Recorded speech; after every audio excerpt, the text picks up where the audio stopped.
Title registration officer అని చెప్పేసి చెప్పారు ఈ చట్టంలో. ఆ టైటిల్ రిజిస్ట్రేషన్ ఆఫీసర్ ఎవరో స్పష్టం చేయాలి. ఆ చట్టం ఎవరన్నా పార్టీ నాయకుడిని పెడతారా, లేదా నామినేటెడ్ వాళ్ళని ఆఫీసర్గా పెడతారా, లేదా ఒక ఎంఆర్ఓని పెడతారా, లేదా ఎవరైనా జ్యుడిషియల్ పెడతారా అనే విషయాన్ని ఎక్కడ కూడా స్పష్టం చేయకోకుండా అంబిగ్యూటీగా వదిలేసింది. దాంతో అర్థం కాని పరిస్థితి. ఏదైనా లిటిగేషన్స్ వస్తే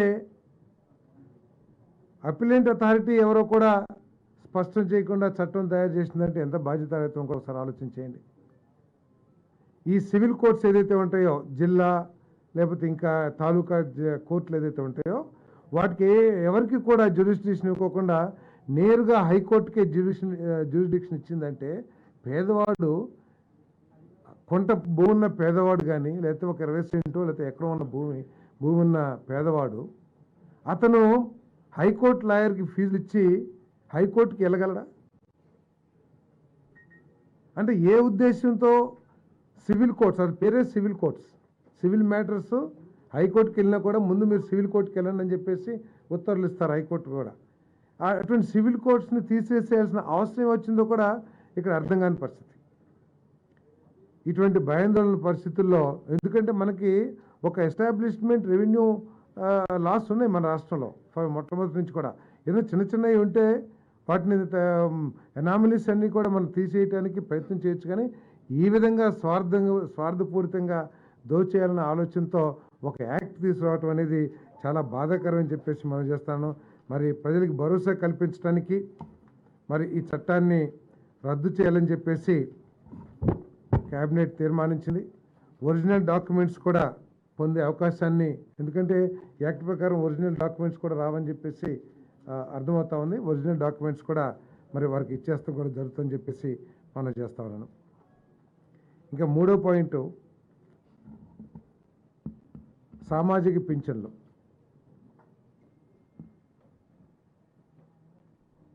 దాదాపు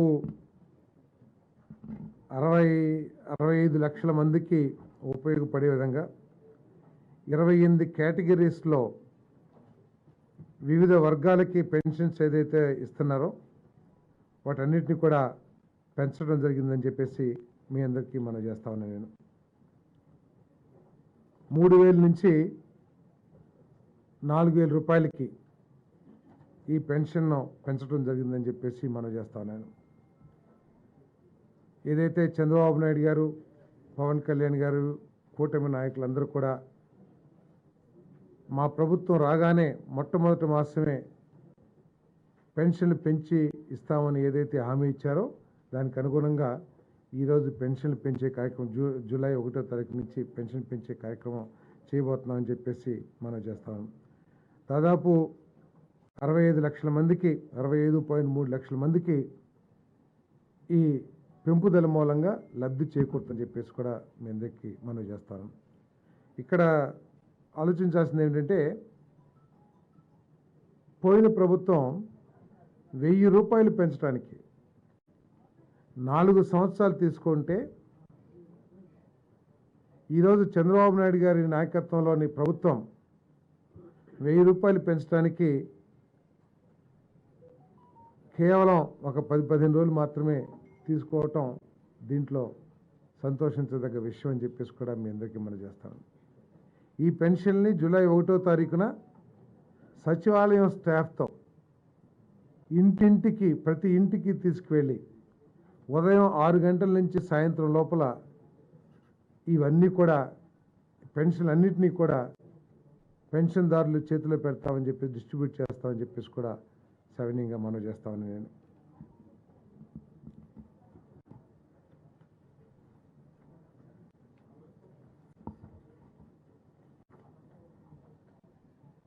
మరి ఒక కేటగిరీ ఫిజికలీ డిజేబుల్డ్ పర్సన్స్కి 3,000 నుంచి 6,000 రూపాయలు, పూర్తి అంగవైకల్యంతో ఉన్న వాళ్ళకి 5,000 నుంచి 15,000 రూపాయలు కూడా పెంపుదల కూడా ఇవ్వబోతున్నామని చెప్పేసి కూడా నేను మనవి చేస్తాను. కొన్ని క్రానిక్ డిసీజెస్ ఉన్న వాళ్ళకి, లివర్ డిసీజు, అదేవిధంగా ఎలిఫెంటాసిస్, కిడ్నీ, ఇటువంటి దీర్ఘకాలిక అనారోగ్యం ఉన్న వాళ్ళకి 5,000 నుంచి 10,000 రూపాయలకి పెంచడం జరుగుతుందని చెప్పేసి కూడా మనం చేస్తాము. వీటన్నిటి మూలంగా అంతేకాకుండా మేము చెప్పినట్లు జూలై 1వ తారీఖున 7,000 రూపాయలు అంటే మంత్లీ పెన్షన్ 4,000 రూపాయలు, బకాయిలు ఏప్రిల్, మే, జూన్ ఏదైతే చెప్పామో ఆ 3 నెలలకు సంబంధించి 3,000 రూపాయలు మొత్తం కలిసి 7,000 రూపాయలు మరి ఇవ్వబోతున్నామని చెప్పేసి మనం చేస్తాను. ఈ పెంపుదల మూలంగా కేవలం పెరుగుదలే 819 కోట్ల రూపాయలు ప్రతి మాసం కూడా ప్రభుత్వం మీద ఆర్థిక భారం పడుతుందని చెప్పేసి కూడా మనం చేస్తాం. ఆర్థిక భారం కంటే కూడా పేద ప్రజలు, వృద్ధుల అవసరాలు తీర్చడం లక్ష్యంగా ఈ పెంపుదల చేశామని చెప్పేసి కూడా మనం చేస్తాను. ఈ 3 నెలలకు సంబంధించి ఏదైతే ఎరియర్స్ ఇస్తున్నామో ఆ భారం 1,650 కోట్ల రూపాయలు కూడా ప్రభుత్వం భరించబోతుందని చెప్పేసి కూడా మీకు మనవి చేస్తూ మొత్తం 4,408 కోట్ల రూపాయలు మరి ప్రభుత్వం ఖర్చు చేయాల్సి ఉంటుంది. ఇంతకుముందు సంవత్సరానికి 23,272.44 కోట్ల రూపాయలు ఈ సామాజిక పెన్షన్స్ కింద ప్రభుత్వం ఖర్చు చేస్తే చంద్రబాబు నాయుడు గారి నాయకత్వంలోని ప్రభుత్వం 33,099.72 కోట్ల రూపాయలని ఈ సామాజిక పెన్షన్స్ కోసం ఖర్చు చేయబోతుందని చెప్పేసి కూడా మీ అందరికీ సెవెన్గా మనం చేస్తాను. నేను అదేవిధంగా 4వ ఐటెంగా skill development and training.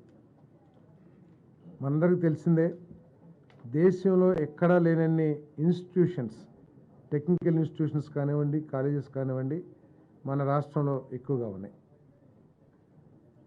Jobs అవకాశాలు ఉన్నా కూడా స్కిల్స్ లేకపోవటం మూలంగా, అంటే క్వాలిఫికేషన్ ఉంది, జాబ్స్ ఉన్నాయి, కానీ స్కిల్స్ లేకపోవటం మూలంగా ఆ జాబ్స్ అవకాశాలని అందిపుచ్చుకోలేకపోతున్న ఉద్దేశంతో ఈ ప్రభుత్వం స్కిల్స్ డెవలప్మెంట్కి అత్యంత ప్రాధాన్యత ఇవ్వబోతుందని చెప్పేసి కూడా ఈ సందర్భంగా తెలియజేస్తున్నాను. ప్రతి కుటుంబాన్ని కూడా ఒక యూనిట్గా తీసుకుని మొత్తం సర్వే చేసి ఆ కుటుంబ ఆర్థిక అభివృద్ధి కోసం ఈ స్కిల్ డెవలప్మెంట్ కార్యక్రమం చేయబోతున్నామని చెప్పేసి కూడా ఈ సందర్భంగా మీ అందరికీ తెలియజేస్తా ఉన్నాను. నేను